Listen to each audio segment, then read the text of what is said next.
n'inyamaboko n'inyembaraga. Haleluya. Yaremye umuntu mu ishusho yayo, irangije imuhisi ngo ayiteke, haza umwanzi ashaka kubimuvanamo, ariko kubera ko ari inyembaraga kandi kubera ko ibyo bintu yabikoze kuva kera, izana Yesu hagati. Haleluya. Kugira ngo atwijizemo neza muri cya kintu umwanzi yashatse kudutakaza. Imana ishimwe cyane. Noneho Yesu amaraso ye abadukije gutyo, umusaraba we wantu wazo turirimba kare ubudukije gutyo. Imana ishimwe cyane. Rero twebwe turi abantu badasanzwe, ariko ikibazo mwacyumvise, ikibazo Yesu yaje gukomera ni ikibazo cy'urupfu hagati y'umuntu n'Imana. Haje umworera, haje ntamva ngo abantu bose bakoze ibyaha ntibashikira ubwiza bw'Imana. None umva nta kintu na kimwe cyari gukorwa hagati aho ngaho, ariko Imana yazanye bimwe bitambo n'ibiki byose bigana bitwikira ibyaha by'abantu gutyo gutyo, ariko Yesu yaje gukemura cya kibazo burundu. Imana ishimwe cyane. Sorry. Ariko bene data, ibintu turavuga twarabisomye rwose, nta muntu utabizi. Abantu barabisomye, amaradiyo arabivuga, abantu barabizi, ariko kuki se tutabyizera? Kuki abantu batabijyamo mu mbaraga nk'uko ijambo ry'Imana bishyize hejuru cyane? Imana ishimwe cyane. Abantu bazutse bicaranye mu ijuru na Yesu Kristo, bayisha ubugingo bwabo bishanywe na Kristo ngo mu Mana. Imana ishimwe cyane. Yesu yarabazuye baba bazima, bajya hejuru cyane. Imana ishimwe cyane. Imana yacu iba mu mitima yacu, imbaraga z'Imana ziba muri twebwe, bifite imbaraga cyane, ariko ntabwo abantu babigendera mu why. Kandi ntabwo ari ibi bintu byahozeho. Reka urebe, gatusome muri Luka uturebe, muri Luka ibice 24 umurongo wa 13 kugera kuri 35. Nuko uwo munsi babiri muri bo bajyaga mu kirorero cyitwa Emawusi, kuva i Yerusalemu kugerayo ni nka stadiyo 60. Nuko baganira ibyabaye byose, bakiganira babazanya, Yesu arabegera ajyana nabo, ariko amaso yabo arabuzwa ngo batamumenya. Arababaza ati, muragenda mubazanye ibiki? Bahagarara bagaragaje umubabaro. Umwe muri bo witwaga Kiropa aramusubiza ati, mbese ni wowe wenyine mu bashyitsi b'i Yerusalemu utazi ibyahabaye muri iyi minsi? Arababaza ati, ni ibiki? Bati, ni ibya Yesu w'i Nazareti, wari umuhanuzi ukomeye mu byo yakoraga n'ibyo yavugaga imbere y'Imana n'imbere y'abantu bose. Kandi twavuganaga uburyo abatambyi bakuru n'abatware bacu bamutanze ngo acirwe urubanza rwo gupfa bakamubamba.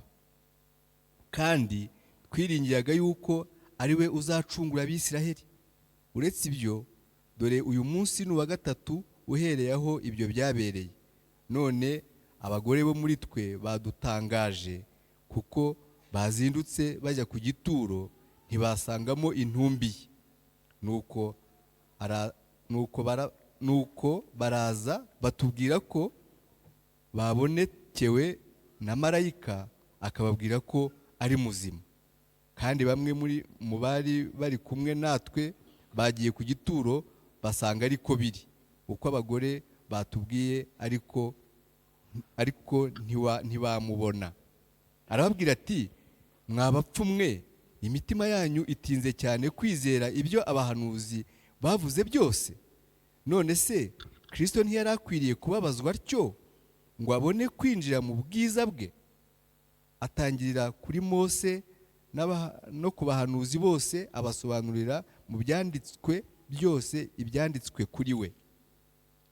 Bageze bugufi bw'ikirorero bajyagamo, agira nk'ushaka kugicaho. Baramuhata bati, se waretse tukagumana kuko bwije kandi umunsi ukaba ukuze? Nuko arinjira ngo agumane nabo. Yicaye ngo asangire nabo, yenda umutsima arawushimira, arawumanyagura, arawubaha. Amaso yabo arahumuka, baramumenya, maze aburira imbere yabo, ntibongera kumubona. Baravugana bati, yewe ntiwibuke ukuntu imitima yacu yari ikeye ubwo yavuganaga natwe turi mu nzira adusobanurira ibyanditswe? Uwo mwanya barahaguruka basubira i Yerusalemu, basanga abo 11 bateranye hamwe n'abandi bumva bavuga bati ni ukuri umwami Yesu yazutse ndetse yabonekeye Simoni. Nuko babandi babiri nabo babatekereza ibyababereye mu nzira n'uburyo bamumenyeshejwe nuko amanyaguye umutsima. Amen, haleluya. Imana ishimwe cyane. Iyi nkuru ni finale cyane kandi ndayikunda cyane, maze kuyisoma inshuro nyinshi rwose buri gihe cyose, kubera yuko iyi nkuru igaragaza noneho byose birangiye neza. Imana ishimwe cyane. Bya bibazo byose Yesu yabirangije, ariko ukuntu imteye nayo iratangaje, kubera yuko ubona Yesu iriya nkuru iba igihe kuri Pasika cyagiye Yesu yazutse. Haleluya. Hari nka nimugoroba niko ntekereza kandi niko bimeze, kuko mu gitondo abagore Imana bawumuhishe. Biratangaje ko n'abagore bagiye, ba Petero baratagiye abagore baragiye, none bagenda bibazanya ngo biragenda gute, ese kiriya gituro kugikinze n'ikibe kinini turagikingura dute, ese ko abasirikare bahari bakirinze b'Abaroma biragenda biti. Baraba baribazanya gutyo, bahageze babona igituro kirarangaye. Igituro aho bamushyinguye Yesu, barijemo baramubura, ariko bamubuze basa abamarayika barababwira ati ntabwo akiri hano, kuko imushakira umuzima mu bapfuye, ntabwo akiri hano. Imana ishimwe cyane. Bariruka basubira kubwira ba Petero ati mwami Yesu yazutse, ati n'abamarayika batubonekeye byagenze bite. Barabibabwira. Petero nawe wari barirukanka cyane, bagirayo basanga uko abagore bavuze niko bimeze. Noneho barangije barigendera. Haleluya.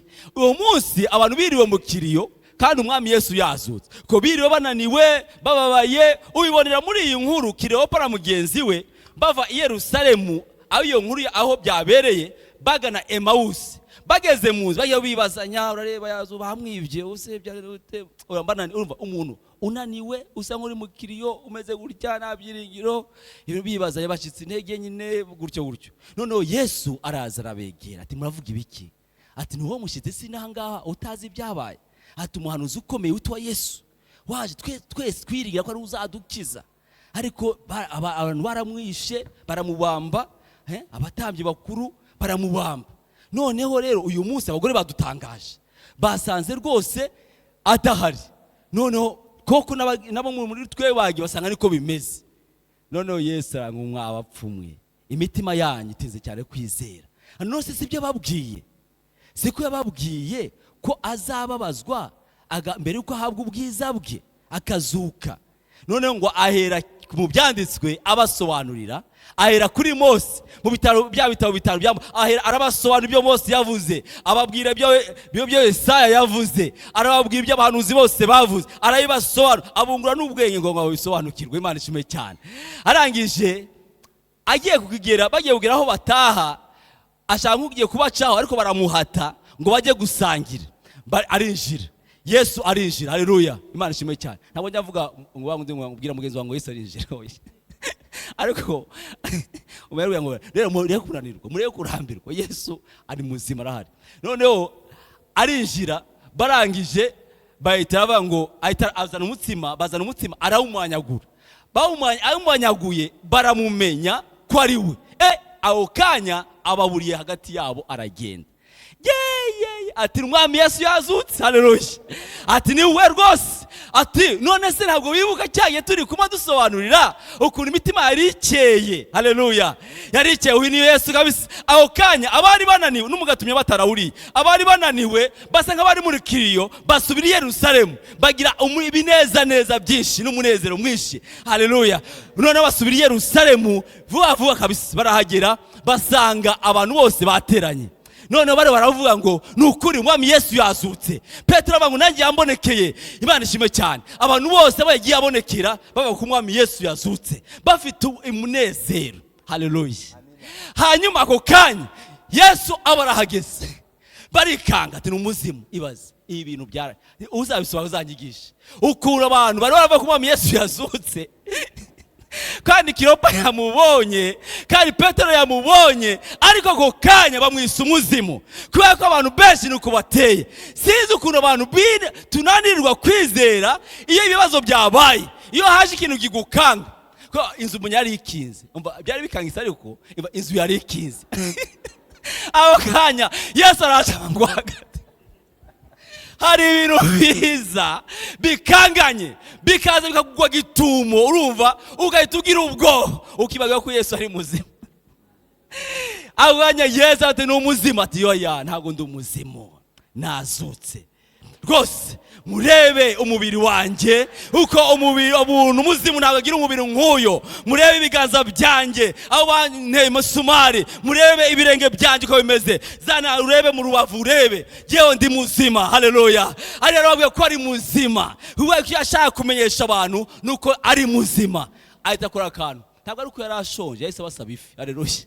Ati none se, ati hari icyo kurya mufite? Bazana ifi ngo ayirira imbere yabo, ashaka ngo umuzimu ntarya. Urumva nabo abandi byandi babyiza gute guterekera na bya bintu, abari abazimu ntago babinywa. Urumva biborera hari abajya kubikura mu gitondo, ariko Yesu arangije arira imbere yabo kugira ngo babone ko ari muzima, ntibazongeye kumwita ko ari umuzimu, babizeye ko Yesu Kristo ari muzima. Imana ishimwe cyane. Yesu yarazutse, abango rwose yarazutse, byarangiye. Imana ishimwe cyane. Yesu rero ni muzima. Amen. Iyi nkuru muri Luka abona bahita basohoka ngo ahita azamuka mu ijuru, ariko mu byakozwe n'intumwa siko byagenze. Ubundi ubona yaramaze iminsi 40 ngo abiyereka, akora ibitangaza, abihishurira, abasangira nabo, abaganiriza. Haleluya. Wari umunezero mu ntumwa, wari umunezero kubona bari kumwe n'umwami wazutse. Imana ishimwe cyane. Kandi mbabwiza ukuri, nta wundi muntu wamubonye. Pilato ntabwo yamubonye, Kayafa ntiyamubonye, Ana ntiyamubonye, babasirikare ntibamubonye, nta wundi muntu wamubonye usibye bamwizeye. Haleluya. Impamvu bamubonye nta yindi nuko yabahinduranye bazima nawe. Umunsi azuka nabo barazutse, bava mu byaha, bava mu bubata bw'ibyaha bagenderagamo. Umwanzi w'abantu baratsinzwe. Imana ishimwe cyane. Oya saraboga nuko umubiri baburamu barazutse, abantu bari barapfuye bari mu bituro, ibituro byarafungutse, noneho abantu bagaragara muri Yerusalemu. Haleluya. Bagenda bagiye abantu barababona. Imana ishimwe cyane, kubera yuko Yesu yaje kubikemura. Ni bya kera yandi ibitambo abantu batwikiraga ibyaha, Satani yarabafataga bafungirana, ibyaha bigatwikirwa ariko bakabafungirana. Ariko Yesu azutse nabo baba baracunguwe ko amaraso ya Yesu Kristo afite imbaraga, afite imbaraga zacyagiye n'ikintu cyagire rwose, afite imbaraga. N'uyu munsi harimo abantu bari buzuke. Imana ishimwe cyane. Abantu tuzajya kwigisha ijambo ry'Imana bazazuka. Imana ishimwe cyane. Tuzigomba kugira kwizera kugira ngo tuzure abantu. Imana ishimwe cyane. Rero impamvu bamubonye nuko nabo bari barabaye bazima muri we. Haleluya. Nta rubanza. Umunsi bajya kureba mu gituro, hari mu zindi evanjile baravuze ngo mwebweho ngo ntimugire ubwoba, ngo kuko nzi ko mushaka Yesu Kristo. Haleluya. Imana ishimwe cyane. Babantu b'abagore cyangwa mwebweho ntimugire ubwoba kuko nzi neza ko mushaka Yesu Kristo. Urumva ntabwo tugomba kugira ubwoba kuko twe turashaka Yesu, twaramwizeye, ni inshuti yacu, turi barumuna be. Haleluya. Amen. Twebwe Yesu ari mu mitima yacu, yaduhinde ko abamira batambye bazima mu isi. Iyo twebwe tuyishangwe na Kristo mu Mana, niyo batagomba kugira ubwoba. Imana ishimwe cyane. Rero nuko iyo byagenze arabiyereka, arangije rero Yesu abirangije ajya mu ijuru gutyo. Impamvu yabiyeretse inshuro nyinshi nukugira ngo babyizere ko ari muzima. Amen. Iyi kintu ni ingenzi cyane, kwizera Yesu ko ari muzima, ko atapfuye, ko ibyo yababwiye byose yarabibasobanuye kuva mu byanditswe, kuva muri Mose, by'abahanuzi, Yesaya ibyo yavuze byose, bose bari barabonuzi bose ko bakurikirana bagiye babivuga, arabibasobanura ngo abungure ubwenge ngo babisobanukirwe. Imana ishime cyane. Ariko uyu munsi bano nabyo biragoye, biradusaba. Imana ishime cyane. Kumuka wera dufasha tukabana n'Imana, tugasenga, Imana ikabiduhishurira. Tugiye gusoma hano hanyuma, twacyafite umwanya, maze murebe ikintu tugomba gukora. Yesu aratangaje, ari above all. Yesu ni umwami w'abami. Yesu nta kimunanira. Yesu afite imbaraga zikomeye cyane. Kadusome mu Efeso igice cya 1:15 kugera kuri 23 niho turi busoreze.